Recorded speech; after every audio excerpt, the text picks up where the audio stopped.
மறைந்த கேப்டன் விஜயகாந்த் உடலுக்கு அஞ்சலி செலுத்த கோயம்பேடு கட்சி அலுவலகத்திற்கு வந்த நடிகர் விஜய் மீது காலணி வீச முயன்ற நபர் மீது நடவடிக்கை எடுக்க கோரி விஜய் மக்கள் இயக்கம் சார்பில் கோயம்பேடு காவல் நிலையத்தில் புகார் அளிக்கப்பட்டுள்ளது. உடல்நலக்குறைவால் உயிரிழந்த விஜயகாந்த் உடல் முதல் நாளில் சென்னை கோயம்பேட்டில் உள்ள தேமுதிக அலுவலகத்தில் வைக்கப்பட்டிருந்தது.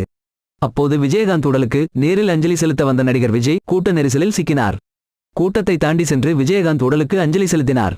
பிரேமலதா விஜயகாந்த் உள்ளிட்டவர்களுக்கு ஆறுதல் கூறினார். அப்போது கூட்ட நெரிசலில் விஜய் மீது காலணி வீசப்பட்டதாக கூறப்பட்டது. காலணி பறந்து வருவது போல் ஒரு போட்டோவும் சமூக வலைதளத்தில் பரவியது. இந்நிலையில் சென்னை கோயம்பேடு காவல் நிலையத்தில் விஜய் மக்கள் இயக்கம் சார்பில் புகார் அளிக்கப்பட்டுள்ளது. விஜய் மக்கள் இயக்கத்தின் தென் சென்னை மாவட்ட தலைவரான அப்புனு என்பவர் அந்த புகாரை அளித்துள்ளார்.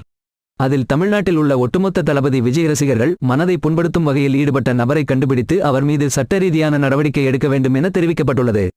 விஜயை நோக்கி காலணி வீசினார்களா இல்லையா என்பது குறித்து சந்தேகம் நிலவி வந்த நிலையில் அதை உறுதிப்படுத்தும் வகையில் விஜய் மக்கள் இயக்க நிர்வாகி புகார் அளித்துள்ளார்.